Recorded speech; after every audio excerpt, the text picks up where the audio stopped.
All right, there we go. Let's get Facebook in here, even though no comments can come in, I guess. We'll see if there's any error here when we're doing that. There's one. There's two. Okay, well, I guess we are connected to Facebook, but we will see if those people will be able to comment with us. But welcome in, welcome in. It is October 25th at 6:02 p.m. Mountain Time, of course. And that means it's time for an episode of Building the Broncos. I am Nick Kendall and joined by, as always, for these Tuesday evening shows, the man, the myth, the legend, Carl Dumler. Carl, good to see you, man. I missed you. I know. It's been kind of weird that we were talking about it before. We've missed the last two shows together. One of us was gone, both either time, and so it just feels weird. Feels weird to be back with you. So it's good to see you. Glad you're still alive from your trip. Yeah, man, love the pictures. I saw the bear. Yeah, pretty close. Did you have to wrestle it? Scared the absolute heck out of me. So I was chasing along the water there for like the best view of the sunset on the peak there. Came around the corner and I was about 30 feet from that black bear. Yeah. Had cooked up some fish before that, so I'm curious if he was smelling anything. And slept with one eye open that night a little bit because it was really close to our camp, and we were under the impression that there were no bears in the core enchantments. You don't have to take a bear can because they're not up there. Well, photo evidence suggests otherwise. But no, yeah, it was a great time, and now we're officially in Seattle weather season. It's been rainy, it's been cold. The wildfires are, thank God, being put out. But now I'm going to complain about that until probably June next year. Yeah, well, you're missing the fun. Wind in the Midwest has kicked up once again. Of course. So yeah, we had 50 or 60 mile per hour winds the other day, and it's just been great. My kid's like, "Hey, we should go fly kites." And he weighs like 40 pounds, and I'm going, I think the kite would take, either you would let go of the kite and the kite would be gone, or the kite would take you. And I said, either way, it's bad. Yeah. So I said, not today. Yeah, absolutely. And we got Jay Valentine coming in here over on YouTube. Might be an only YouTube centric show today, given it sounds like there are some issues with Facebook via StreamYard. But Jay Valentine, good to see you. And YouTube folks, stand up. We appreciate you. We got Facebook likes and hearts, though, so we know you guys are in here. So appreciate you guys. It's just the comments. So if you are on Facebook, make sure you're joining us, clicking the thumbs up and everything. But if you need to drop a comment today or want to, make sure you get on over to YouTube. Jay Valentine saying, let's say the New York Giants offer a 1 and a 3 for Judy and Chubb. Would y'all take it? No. I'd want more than that for both of them. Okay. I'd probably want that just for Chubb, if we're being honest here. I'm not letting him go for cheap. He's top 3 player on this team. I think obviously Patrick Surtain's right there at number 1, probably for the team. Justin Simmons maybe has an argument for number 2. Bradley Chubb, the way he's playing this year, I think he's number 3. So I'm holding my ground. I'm saying, hey, I want a 1 and 3 for him. I probably want your number 2 for Jerry Jeudy. So if you give me your 1, 2, and 3, and maybe another like 5th rounder, and we'll throw back a 6th rounder to you, I could maybe get on board with that. But a 1 and a 3 just for Jeudy and Chubb, no, thank you. I think this is a pretty realistic trade offer overall. What the Broncos would probably get for this package right now. I think Chubb, you're hoping for. They keep throwing out the Von Miller package. I'm hoping because Chubb is younger, you get 2 2s, something into that extent, and I'm okay with getting 2024 draft capital if the Broncos lose this weekend. If they win and you're sitting there at, what would it be, 3 and 5? I'm thinking you hold on then and do your best, unless there's somebody on this team that you really don't have a vision for going forward. But I would have to listen to it at least with the first round pick there from the Giants. That is a very interesting asset and could really help you accumulate more picks if you needed and get another cost controlled asset in there. The big question is, if Bradley Chubb is not in your plans beyond this season and you're sitting there at, what is it, 2 and 5 right now, maybe 2 and 6, then you have to consider it because you're not going to get better than that for the compensatory pick. And it sucks because I agree with you. I think Chubb's been the second best player on this Broncos team this season. But you also have to look at how the Broncos approached this last offseason. They paid Randy Gregory decent money. They moved Baron Browning to edge. They spent a 2nd-round pick on Nick Bonito. Jonathan Cooper looks really good as a 4th edge rusher. And you're going to have to pay Bradley Chubb $20+ million a year after this season. So I'd have to think long and hard about it. This is a really tough one for me. I think it really comes down to the result of the game on Sunday. The Broncos lose to the Jags. I might pull the trigger on this one. I would want more, maybe throw in like a 2024 or something, pocket change at that point, but give me another tradable asset that I can use to move around. But this is I think it's a pretty interesting deal. I think I'd hope for a 2 for Judy, and I'd hope for 2 2s for Chubb, but a 1 and a 3 together probably close-ish to that. So 1, 3, and 4 might get it there for me. And Jay also says 2 seconds and a third. I think it depends on if they're all this season. 2 seconds and a third might be very valuable as well, but we'll see. And Scott coming in and say it doesn't matter if he's younger. The time on the contract is the same.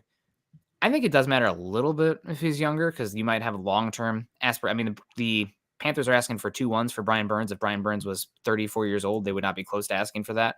But the 1 year is probably the biggest impact on that. And also, so Scott, thank you, Scott, very much. Facebook coming in here, stars from Lawrence Rivera saying, "What's up, guys? We cannot show you because it's not coming through on our end." There we go. And also Miguel Santos-Steven coming in. So first off, Lawrence Rivera, thank you so much. And then now Miguel as well saying, "Sup, fellas? How come Florio is the only one with the scoop? Are you hearing rumors out of Dove Valley?" Have you heard about the Florio rumors right now? Yeah, he's said that if the Broncos lose, Chubb is gone by Tuesday, right? Is that the one you're talking about? Yep. Yeah. He's not the only one. I mean, I think Adam Schefter had tweeted out something about how the Broncos are shopping some players right now, or at least getting calls about different players, and they're listening to them. So yeah. I think you're seeing the signs there that the national media is picking up. The local media have all been talking about this the last couple of weeks, really, with the team losing and saying, hey, there's some trade rumors going on. The names have gotten bigger the more the losses have gone. Kind of started off a couple weeks ago, more like Albert Okwuegbunam kind of guys. Maybe Jerry Jeudy was starting to get mentioned there just because he's not quite performing, and maybe this is going to be the highest his value is for you right now, just because he still has that first round pick, plus has a few years left on his contract here. But yeah, so the names, like I said, they've gotten bigger. Now you got Bradley Chubb thrown in there that probably a week ago nobody was considering until they lost again. And like I said, if they lose again this week, everything's fair game at that point. Yeah.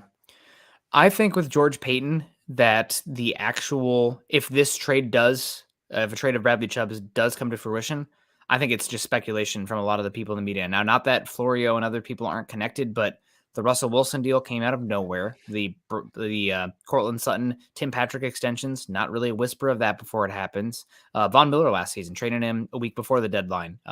People are speculating that maybe Von would be traded, but not seeing that coming around the corner. So I think it's mostly speculation or connections from other teams calling to see if the Broncos would be interested in moving those guys more than directly coming from Paton, just given the tight ship that we've seen so far from George Paton in these sort of situations.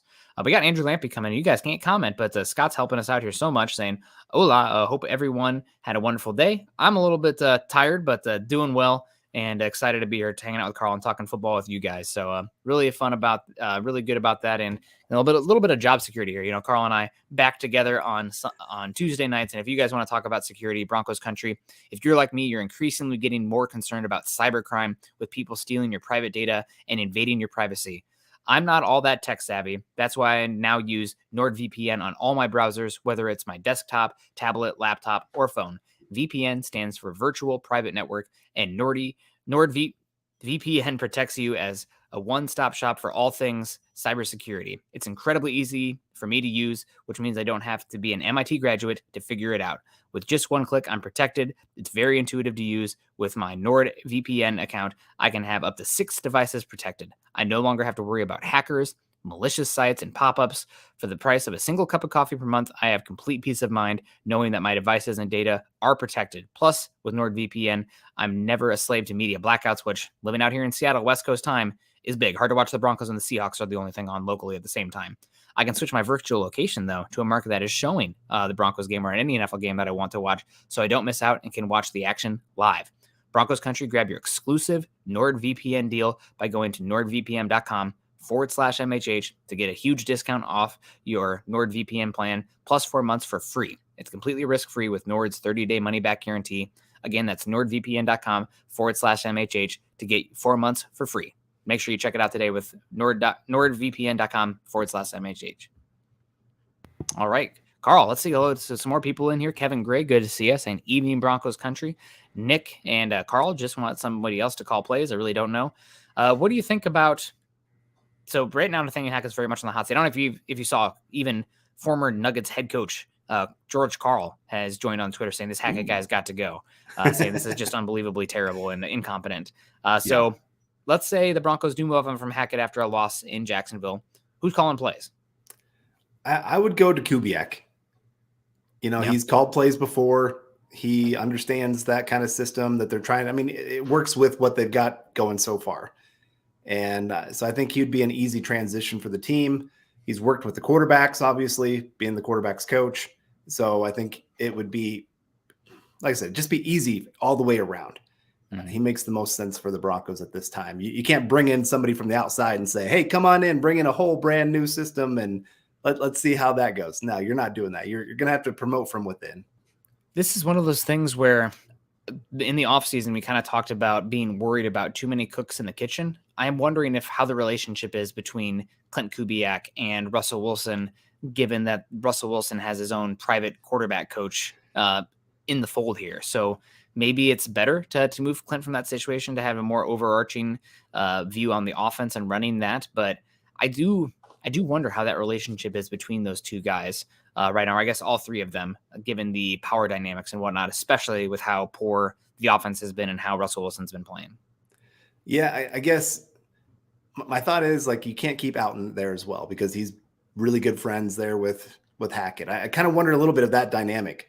He hired so many of his friends. What are they going to do with that? Are those guys going to stay loyal to Hackett, or are they going to say, nope, we got this job. We got to take advantage of the opportunities we have. The same with Evero, that guy, he's been the one bright shining star so far amongst the coaching staff for the Broncos. You really kind of hope you can keep him around as much as possible. So what are you doing there? I don't want him promoted to head coach because I don't want more put on his plate by any means. But yeah, I would go Kubiak just because, like I said, I don't know if there's anybody else on the roster of the coaches that I'm looking at going, that's the guy. Yeah, it's a tough situation for sure in that regard. But we also got Chris coming in here saying trade Simmons. He's obviously talking about Justin Simmons here. Trading Justin Simmons right now would result in a dead cap hit for 2023. So next season of $7.5 million and $3.75 million this year. But with his contract, you have $15 million going with him there and the rest of the contract as well. I'm curious actually how much value you could get in return. Not that Justin Simmons isn't a good player, but I think you're probably talking about a 2, maybe. And you're also eating a bunch of dead cap in that regard as well. So I don't think Simmons is going anywhere. Simmons is probably the de facto leader, and God, given how things have worked out so far this season, probably still the face of the franchise, given how bad Russell Wilson's been, at least in the locker room. So I don't think you're going to see Simmons traded this offseason. Now, when you go into next year, let's say the Broncos are stinking again next year, you can get $14 million cap savings compared to just the it's interesting. It looks like it's a little bit less next season. I'm not sure exactly how the contract works on that regard. A little less dead cap next year, but less savings too. Not sure. Yeah. But I guess the cap hit probably lowers as well. That's what it is. So the cap hit's lower, so you save less. But Simmons probably not happening this cycle. Yeah, and like I said, I don't think his value is great right now coming off of injury. He's just on the IR. I get that it was only a 4-week hiatus kind of thing, but still, I just don't think you're going to get what you hope in return for a player of his caliber. I think he's worth more to the organization, like I said, not only on the field, but then in the locker room as well. You need him as kind of that bonding guy that keeps that locker room together. You don't want to see that get completely torn apart at this point. 100%. And Jay Kozad, friend of the show, coming in saying Chubb's probably the only one we give the most for, and we probably won't have to cap money to resign him. Broncos will have the cap money to resign him. It's just the question of allocating that many resources to the edge spot would be, we'll see. I mean, he's going to get $20 million plus a year if he stays healthy. So he's been that good, and it's the edge position. A 2 and a 3 would be nice. I'm hoping for 2s if that does happen. But again, I'm waiting until if the Broncos beat the Jags, I think I'm going to hold on. I think I'd rather keep the valuable young asset and see if we can retain him in the offseason. But if they lose to the Jags, you probably have to be picking up the phone and hearing what people have to say. Unfortunately, hate to be in this situation again, but 2-6, that'd be the reality. Mike S coming in saying, "What's up, Broncos country?" And also Mike S saying, "Glad Nick is back." Yeah, Nick's glad to be back too. Jeff Noyes saying, "Hello, everyone. Good to see you." We also have Andy Schrant coming in here with Woody as that picture there saying, "Guys, honestly, most offensive guys here I don't want in our future. I'd rather keep KJ over Sutton." I think, go ahead, Carl. I wouldn't. Sutton is more of your true all-around wide receiver. I mean, he's got enough athleticism to get down the field. He can high point a ball. I know he didn't have the best game this last week, obviously. He was going against a very good cornerback. Let's give credit where credit's due. He did have where it should have been a pass interference call that would have got them there at the 1 yard line where it was in the end zone. So that's not really on him. That's the officials missed a pretty easy call on that one. But yeah, KJ, he's kind of a niche player. He's got a few things that he's really good at, but he doesn't have that all-around game that you really want, where Sutton has that. And I just, especially moving forward with Wilson, Sutton's the kind of guy that works better with him than a KJ to me, in my opinion. So yeah, I'm not making that kind of move. Yeah, absolutely. And we got 100 stars coming in from Andrew Baker over on Facebook saying, "Sup, a BTB fam. I know it feels bad, but we shouldn't trade our best players. No picks hurt, but we got to build within." The question comes down to, do you have long-term plans with Bradley Chubb and what's on the table to get him? I think if somebody's offering you 2-2s and you are more interested in moving forward with Benito, Browning, Gregory, you probably have to consider it, as much as it stinks. Stinks a lot, because I really do like Bradley Chubb. I think he's a good locker room leader as well. Always, came in and acted professional like an adult day one. But yeah, it's unfortunate. That's a situation we're in. We got Don Juan coming in here. Whoop, Doug Smith first saying, "Any thought on how much Seattle loss broke the spirit of the team?" If losing a game week 1 ruins your entire season, there's a lot of other issues at play here. The good teams are able to be like, okay, that's 1/17 of the season. Let's refocus here. We had them where we wanted to move the ball well. There's a lot of things we did well, a lot of correctable mistakes. It definitely hurts right now, because right now you are 2-5 rather than 3-4, and it's a different situation being 3-4. But yeah, it's if it broke the spirit of the team, then head coach isn't the right guy. There's a lot of leaders that aren't the right guys in there. Maybe the quarterback's not the right guy too, although we are with him no matter what, probably the next 4 seasons. And to that point, Don Juan coming in 199 saying, "Better overall receiver between Sutton and Judy." I honestly think it's probably a toss-up between the two, but the better overall receiver for this offense with Russell Wilson, I believe, is Cortland Sutton. We've said it all offseason, and it's become even worse than I thought it would be. But Russell Wilson's always struggled with the quick game in his career, and he's struggling even more right now with the quick game. We saw Brett Rippon getting the ball out there quick. Jerry Jeudy looked unlocked. You put Jerry Jeudy with a more pocket-oriented quick game quarterback, he might become a pretty darn good receiver. I don't think he's ever going to be a true wide receiver 1, given his physicality limitations, but I think he'd be a better fit in another scheme, another quarterback, compared to Sutton here in Denver. Yeah, and we have Hayden Lee Presley coming in saying, "Glad to catch you guys live." We're glad you're here, Hayden. "The last few seasons have been hard, especially living in Kansas City, but this season is worse." Yeah, I've talked to a few people about this. The problem with this season is we had real expectations. You go trade what you did for Russell Wilson. You got finally a healthy Bradley Chubb. You go out there and make these big signings of Randy Gregory, and Patrick Surtain's really emerging. And so it is hard, where we really did think this team, probably 9 wins was kind of the floor of what most people thought the Broncos would be at. And so when you're seeing this put onto the field, especially on the offensive side of the ball, where we thought, hey, Russell Wilson, he's got to improve this unit just by him being on the field. And the fact that it's actually been worse than what we've seen in the last couple of years, that's very, very sad to see. And it's very surprising. But, the coaches, they look very overwhelmed in what they're trying to do on the field. There's no consistency to what they're trying to do. Doesn't seem just like there is no great plan. It's, hey, let's just call this play, see what happens.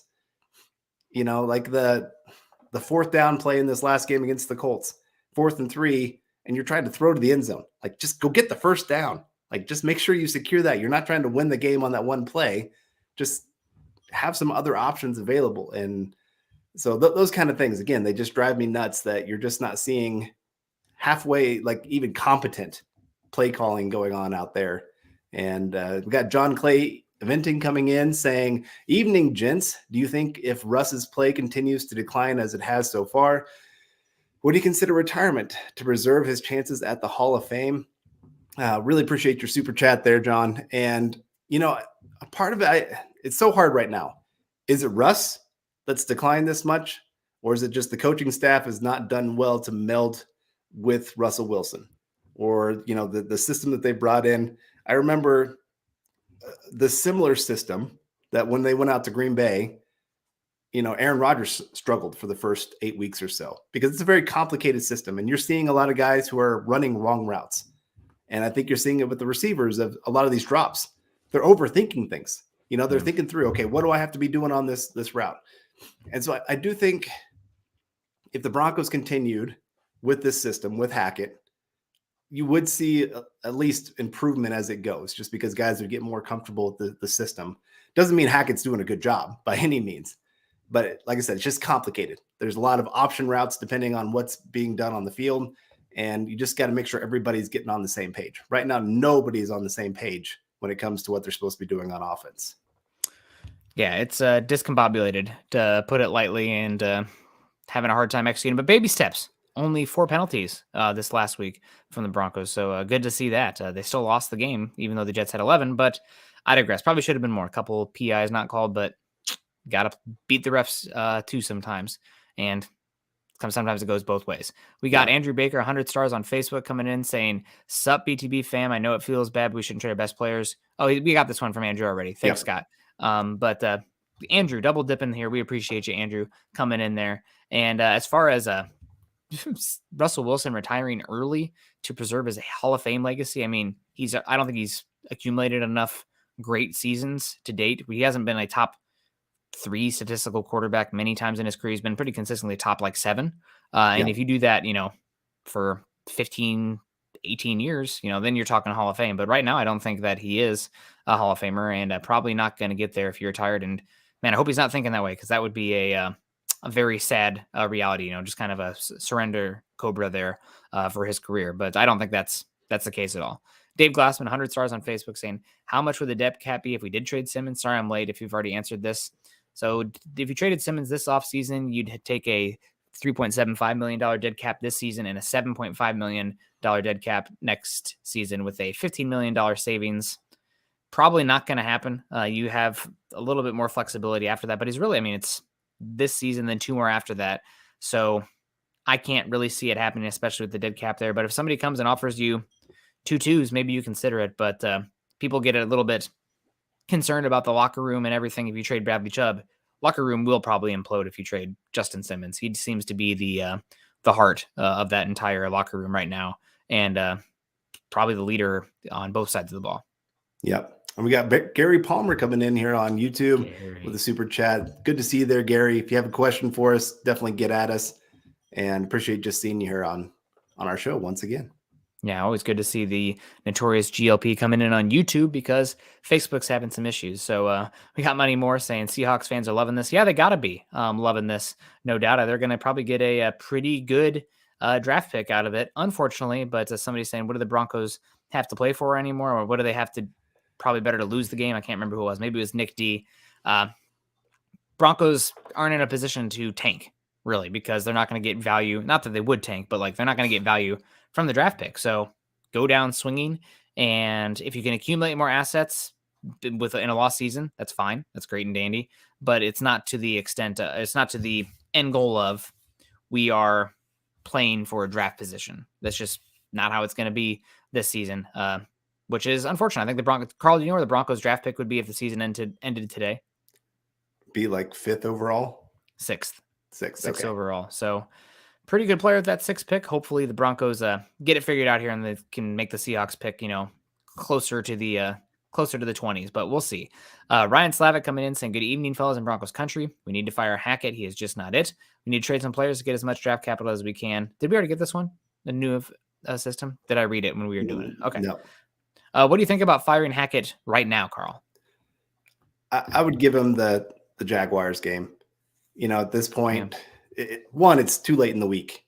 You should have done that on Sunday if you were going to do it this week. They've already started game planning. They've already started. I think they already traveled over there, didn't they? Yep, they're over there. Yeah. So at this point, you just got to give him this week, and then you've got your bye week. So then you've got 2 weeks to figure out how this coaching staff's going to be shaken up.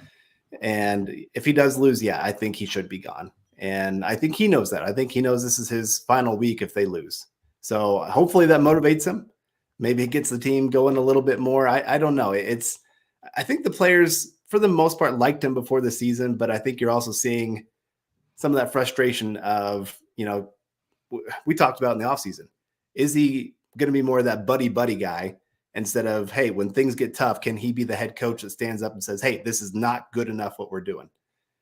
Yep. And I think what we've seen in his press conferences, like, hey, we're doing a lot of good work. We're sleeping here at the stadium. And, I think we're just going to continue our process. When he's saying things like that, it's just like, okay, you're not getting it.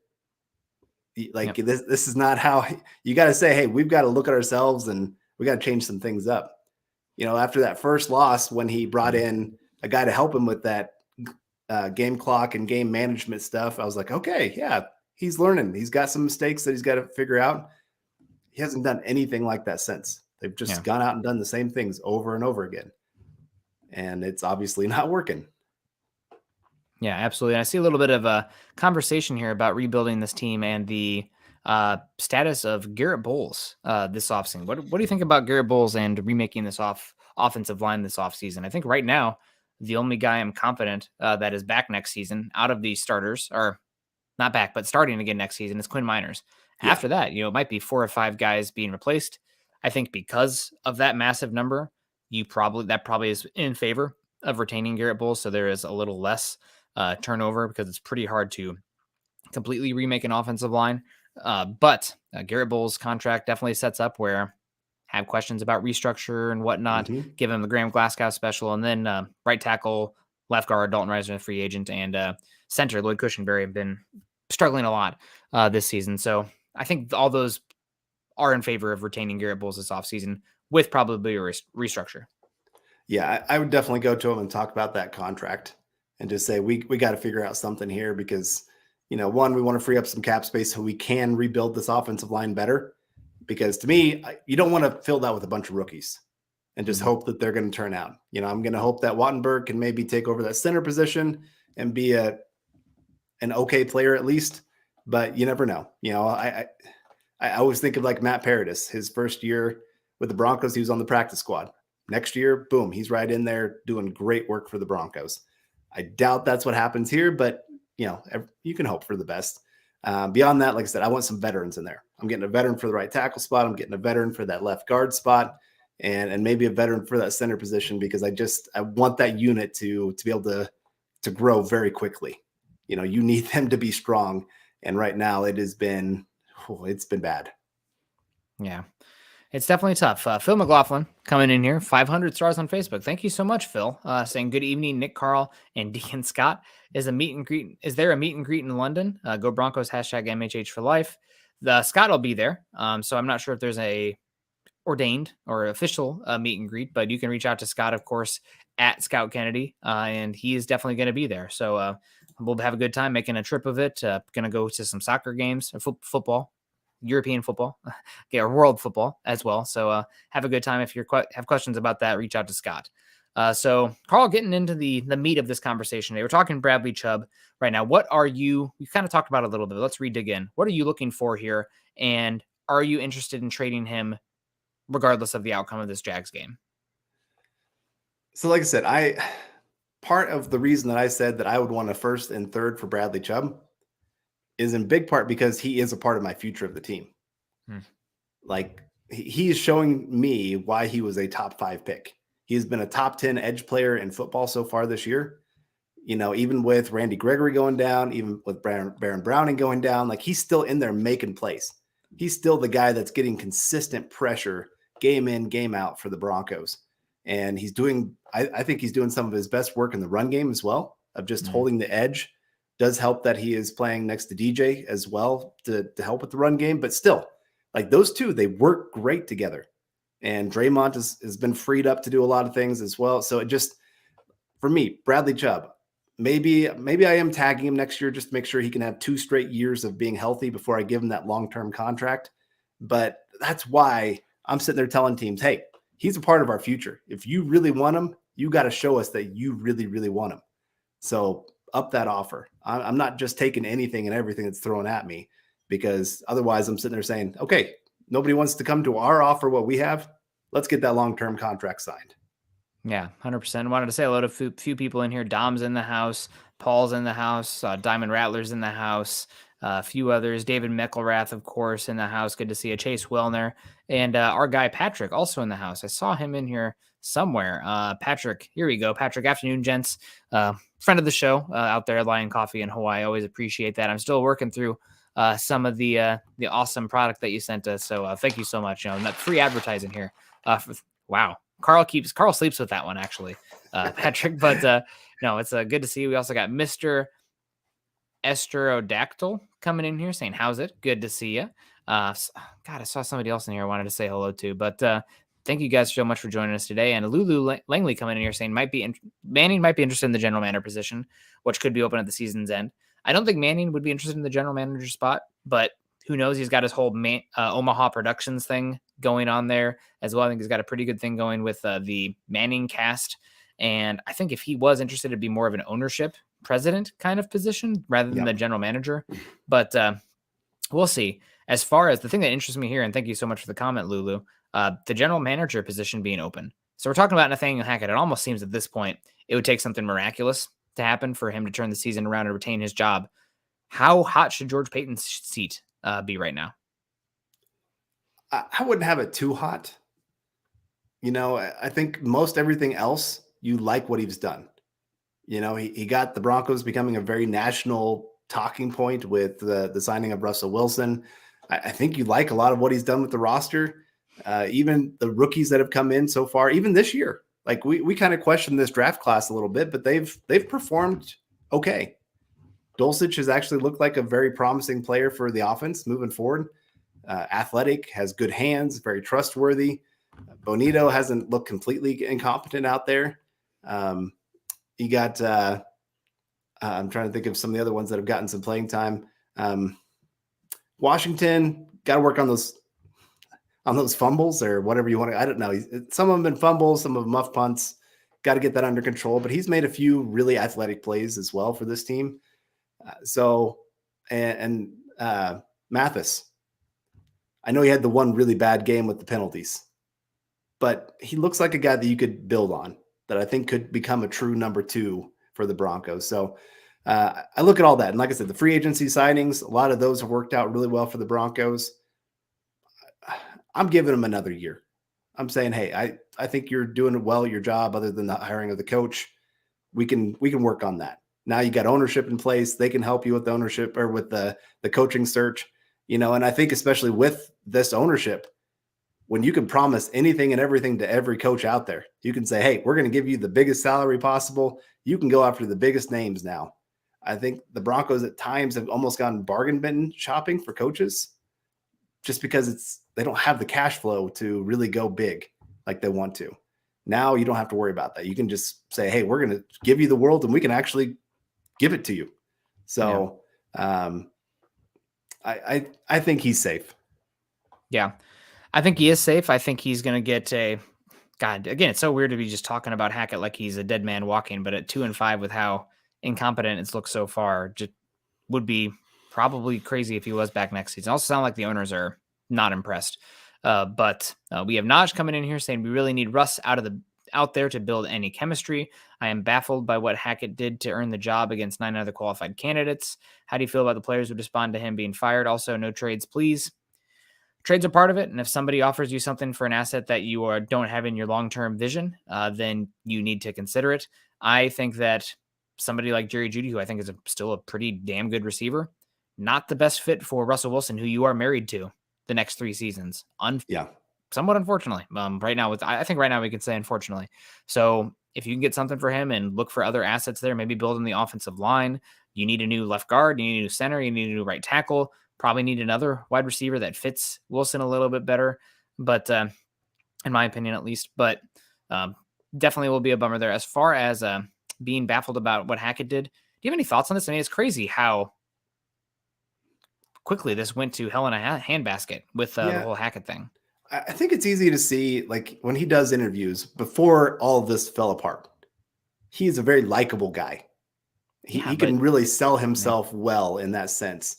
And I do think he is intelligent when it comes to football stuff. It's just, there's such a difference between being an offensive coordinator and being a head coach. And even there, where he had LaFleur, who was helping play, do the play calling and come up with a game plan for the offense, it wasn't all Hackett that was doing that. And so there's some of that when he first came in that we were questioning. How much was this Hackett? How much of this was LaFleur with the offense? How much of this is, like I said, him taking over head coach with all the different responsibilities? Can he handle that? And so far, he's proving that that's been too much for him. And this is why, in many ways, especially with bringing in Russell Wilson, I almost wanted a veteran coach. Like, I liked the Hackett hiring because I thought, hey, maybe this kind of personality would work well with a lot of these young guys. But I did worry about this happening, where he would be overwhelmed and would lose the team.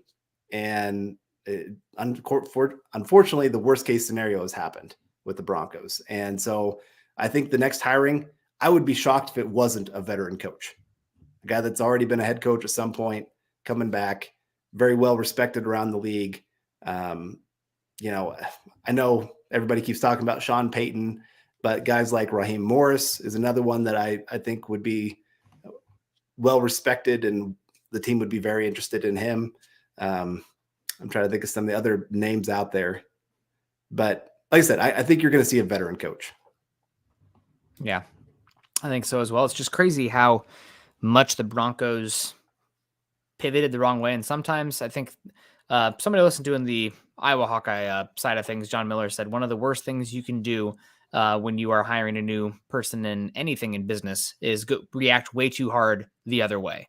And you went from the old curmudgeon Vic Fangio guy, and it blinded you, it seems like right now, to Nathaniel Hackett and what's going on here. So still, it doesn't matter if they're offensive coach, special teams coach, former head coach that failed.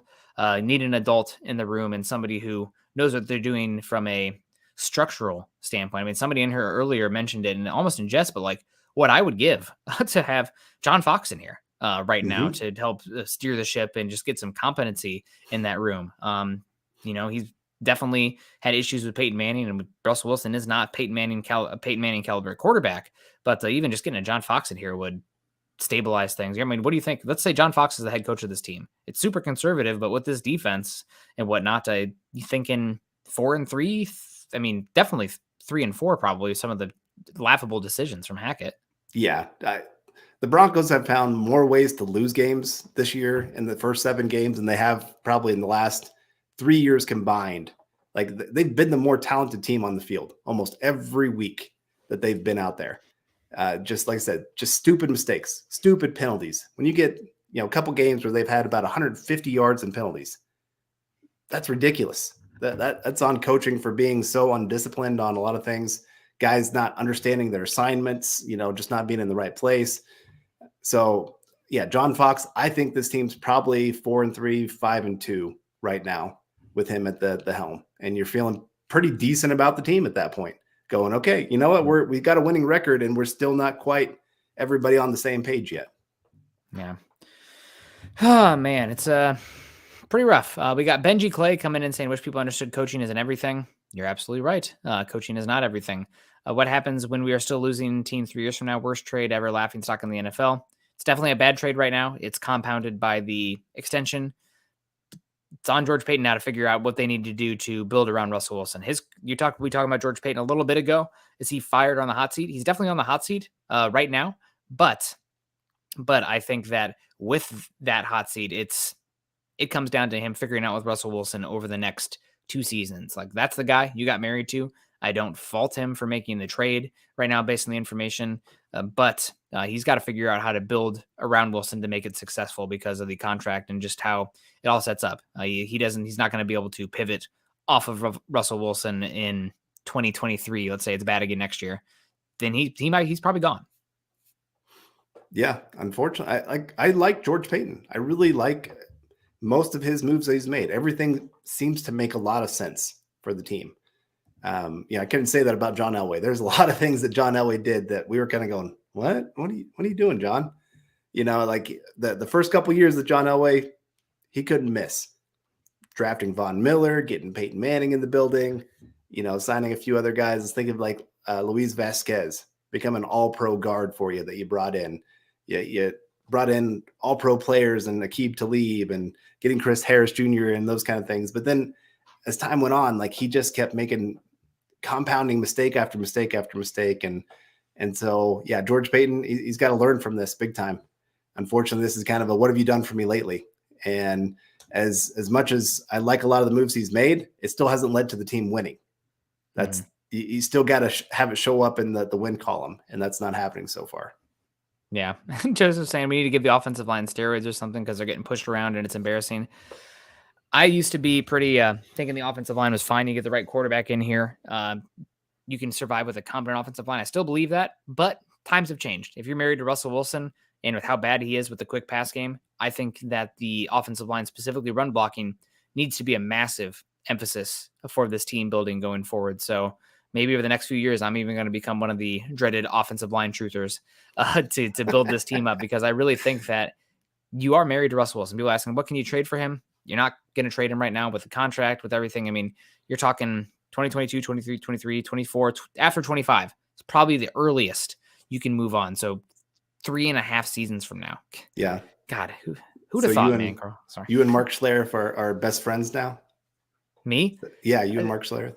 I just think that they probably got to build that way specifically for Russell Wilson. If you have the right kind of quarterback, it's not as imperative. But with how bad the quick game is, how much Russell Wilson hangs onto the football, how much it's important to dictate opposing personnel to get those explosive plays out there for Wilson, you probably got to have top 5 personnel in the run game. And right now the Broncos don't have that, not even close. Ryan Slavic coming in here, $4.99 super, saying if they fire Hackett to promote Evero as head coach defensive coordinator and Clint Kubiak as offensive coordinator, see how it goes. I do believe Evero can be a great head coach. He seems to be a no-nonsense coach. Really well-spoken, really intelligent, killing it his first time. I don't think he's going to be a head coach defensive coordinator. You're going to see them bring somebody up in the positional coaching staff area. That'll be the defensive coordinator. May I suggest Page, defensive back coach for the Broncos, thought of very highly across the league, retained from Vic Fangio's staff to this staff. He is... A lot of people in the know in NFL circles are huge fans of Christian Page. So keep an eye out or ear out for that one. If there is a move that happens here, I think he is the guy I'd be interested in being promoted to that defensive coordinator role.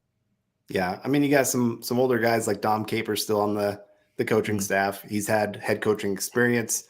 It would be a pretty easy transition to get him up there and to take over. But yeah, I really don't want Evero becoming head coach right now. Partly just because he's just killing it as a defensive coordinator. Do I really want to add more to his plate and take away from the defense because he's helping with everything else? I'm not a big fan of that. I think you want to keep that unit strong and just see if you can maybe get something else to click elsewhere to get that offense going.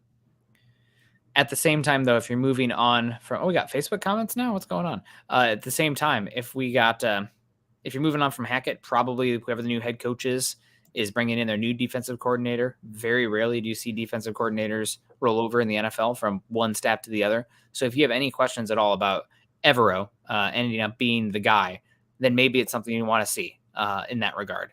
So I totally agree with you on that front, that the defense could take a slight step back if that happened. But it's more about evaluating if Evero can be the guy going forward at that spot, and if he's up for the challenge and maybe catch lightning in a bottle. I mean, he's killing it right now. The players seem to really like him.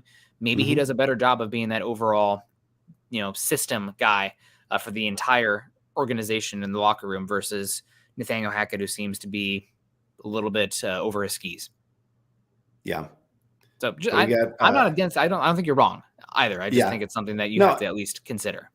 I agree. I think if you do not want to lose, you're going to lose him if this whole coaching staff is taken out. If you get in a new head coach, Evero's going to go somewhere else, and that's going to really stink for this team because, like you said, he's been such an incredible addition to this Broncos. Like we were talking about before the season of, you lose Fangio, man, it's going to be hard to match what he brought to the table.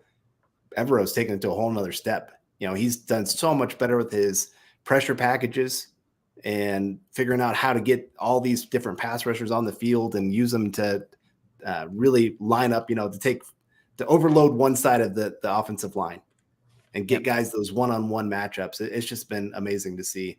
But we do have Ashish coming in saying, I like George Paton so much, don't want him to leave. He'll continue to draft starters in 3rd or 4th round, but so far the biggest mistake he made is hiring Hackett and extending Wilson. Do you think he would have got that contract now? Wilson? Yeah. Hell no.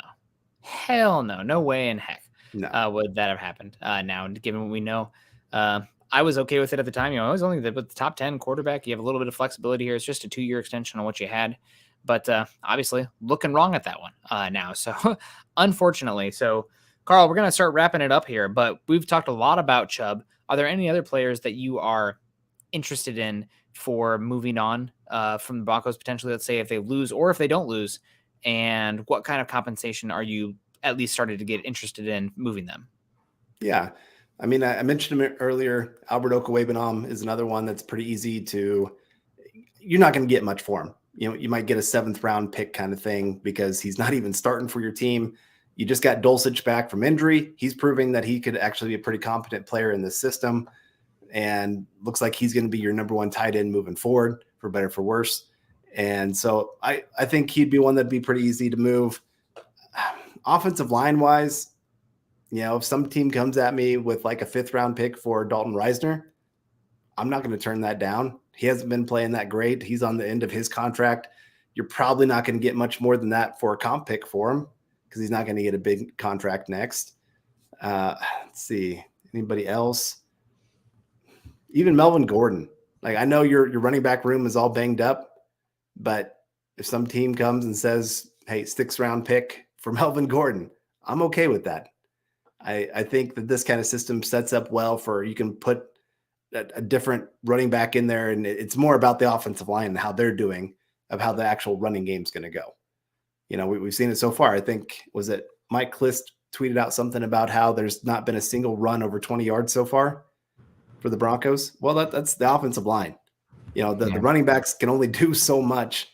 And we saw it last year, a little bit of the Broncos could make a little bit more just because they had some running backs that could break some tackles. But again, when you're still getting hit in the backfield, it doesn't do much good. Yeah, it's rough. It's really rough right now, unfortunately. Got to probably rebuild the offensive line, and seeing the offensive line take massive steps back. Same guys as last year, for the most part, taking massive steps back, points to the system and specifically the offensive line coach being an issue. Always thought losing Mike Munchak was going to be an issue, but this bad going from Munchak to Butch Berry is rough, no doubt. And it's also further frustrating seeing how well the Vikings offensive line is developing so far this season with Chris Cooper running that outside zone attack underneath Kevin O'Connell. So you had that guy in the house, probably could have kept Munchak as well in an advisory role, but alas, we got Nathaniel Hackett's buddy Butch Berry in here, which has not been great. Cronyism, a little bit, the word of the day here. We got nepotism in Iowa and cronyism in Denver, unfortunately. Cristiano wrote in, coming in here with the 5 reals over in Brazil, saying, hey guys, think another putrid performance will force Hackett to overhaul the offensive process or leave. Please keep Peyton and Evero and invest heavily in the offensive line. Unfortunately, I think if you move on from Hackett, you probably move on from Evero as well, just because a new head coach is not going to be as keen on bringing in somebody that's not his guy. It's just the reality of the situation. They want to be able to pick their own staff. But maybe if you want to keep Evero, God bless it, Scott. I'm so sorry. It's ingrained in my head. Evero, forever Evero. That you probably want to keep him then as the head coach in that situation. And that's the best chance for keeping him if you move on from Hackett. Yeah. And like I said, it's hard for me to want to move forward with a guy that would be a first-time head coach. Mm-hmm. I mean, I guess he'd be the interim head coach. So I guess that's his 8-week window of getting to prove himself. And like I said, if he proves himself, then that works great because he is well respected amongst the players. And maybe he could be a little bit more of the no nonsense guy that Russell Wilson needs. I kind of worry a little bit that Hackett kind of let Russell Wilson walk all over him. It's the Russell Wilson show. He has his own kind of posse that follows him everywhere. His family has complete freedom to walk through the building at any time, where no other family has that kind of thing. His family essentially kind of had their own spot at training camp where nobody else really was allowed to bother them. There's rules of who could go up and talk to his wife and kids, all those kind of things. And I get it. Like, they're a celebrity couple and there's maybe got to be a few extra things, but maybe you just let him have too much power. Like I said, has his own offensive coordinator, or not offensive coordinator, quarterbacks coach, that on top of having your team quarterbacks coach. And some of that, I think, maybe does rub a lot of players the wrong way, that it's Russell Wilson and then everybody else. And sometimes you got to tell your quarterback, like, I get it, you are the man. And yes, you just made all this money and you're doing all these commercials and everything else, but you still got to be about the team. And you got to make sure that they understand that you care about them. And I think Evero could maybe have that ability to go to him and talk to him about it, where Hackett, I think, was almost like terrified to upset Russell Wilson. Yeah, a little bit, maybe too much fawning over Sierra. Not enough thinking about how the offense needs to look. But we'll see. And Phil Irish saying too much overreaction. Hackett's problem is he is doing too much. Take play calling from him. The question is, who gets it then? Bringing a hard-nosed offensive coordinator to buckle down the offense. Don't blow up what's good. The issue is it's not been good. It's the worst offense in football so far this season, and you don't have a lot of means to improve it. And it's not just the offense right now that's an issue. It's the decision making. It's the play calling. It's the identity. I mean, a lot of issues. Before we get on out of here, and thank you, Phil, for the comment. I think we'll just have to disagree right now. It's bad, and my understanding is the Broncos' new ownership group thinks it's really bad as well. So, I mean, if the Broncos get embarrassed in London, Hackett might not be on the plane back. That's pretty much the message that I've gotten talking to some people more connected than myself. But okay, so right now we're kind of talking about like Hackett being a dead man walking, just inevitable. What has to happen for Hackett to be back in 2023? What does that look like? Paint that picture for me. You've got to have one of the craziest turnarounds in football history. Wow. That's really what it's going to take. I think you have to at least get to 9 wins, which, what does that mean? So you're at 7 right now. So you've got to win 7 of your next 9 games. 10. Or 7 of your next 10 games. And really, this has been the easier part of your schedule. So you're talking about the Chiefs. You got another game against Chargers. You got the Raiders. You've got the Rams still. You've got Cardinals. I'm trying to think who else they still have left on that schedule. But it's not going to be easy to do that. Yeah. On top of, like I said, you've now got to also go win the locker room back, get the respect of the players, because right now Hackett's not very well respected in that building. You got to get ownership to believe that you know what you're doing, and to change people's opinions. Like, that first impression matters, unfortunately. I think of like the first time you and I met, it clicked right away, because we of course had the Broncos, we had the Cardinals, and there's just a lot of things there that help build that first impression for our friendship, but if you came in and were like, yeah, I'm a Broncos fan, but I'm a Cubs fan, man, I'd be like, oh man, I don't want to talk to this guy. He's a stupid Cubs fan. Yeah. And stupid indeed. Yeah. So, like I said, just those first impressions matter, and it's hard to change them in such a short time. And, maybe if Russell Wilson gets healthy, you can start feeling a little bit better about that. Like I said, some guys maybe start understanding the playbook a little bit better. Maybe they do use that bye week to do some great things. But even there, you still got to go win this week, because Hackett, that if he stands a chance to be here for next year, it's got to start right here. It's got to start this week. That you can't lose this game. And I just think there's maybe a 1% chance that Hackett is the coach next year. I'll give him about a 15% chance that it happens. But I think that it does start with beating the Jags. That's number one. If that doesn't happen, then you probably do get down to that 1% chance. And I think that also, if they finish 6-4, given how tough the schedule is, as long as the offense is making some tangible, obvious improvements, there might be a conversation there, some growth to happen. So I'm going to give a little bit benefit of the doubt there, just to see if it can play out a little. I guess not benefit of the doubt, but a little more wiggle room. But you're right, it's down bad right now, and it's I saw a comment earlier. I've 40 plus years watching the Broncos, never seen an offense this bad. Been a fan for a long time. This is the team that's hurt me the most.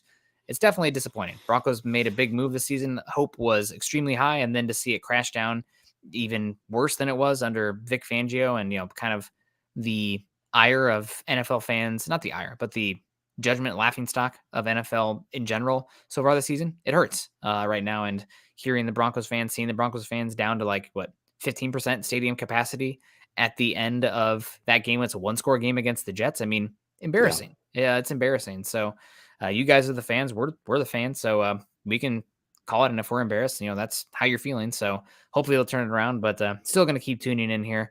Hopefully you guys keep tuning into Building the Broncos too. No matter how the Broncos are playing, we're going to be back here hanging out with you guys to talk, going through your chats and just discussing Bronco football and the NFL at large. So appreciate you guys. Make sure you're following Carl on Twitter. Carl is at Carl Dumler, MHH. I am at Nick Kendell, MHH. Also make sure you're following us at BTB Football Pod, as well as at Mile High Huddle. If you haven't done so yet, hopefully by next week, it'll be working again, but make sure you join our Facebook group at facebook.com/Mile High Huddle and facebook.com/Mile High Huddle Pod.